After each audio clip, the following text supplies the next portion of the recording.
Hey everyone, friends. Today I'll show you how to enable virtualization in Windows 10.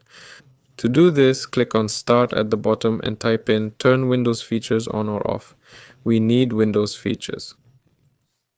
Open this tab, and here we need to enable Hyper-V, then check the box and click OK. So it'll download the necessary files and enable virtualization. If after this, some applications still require virtualization, then you'll have to enable it through the BIOS.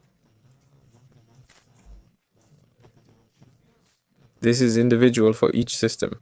Enter the BIOS when you start your computer by pressing Delete or F12 and look for virtualization there. It'll be called either VT or virtualization technology. There you go. But usually this is enough. And after this download process finishes, click the Restart button. There you go. And after the reboot, everything should work as it should. That's all. This was everyone. See you later.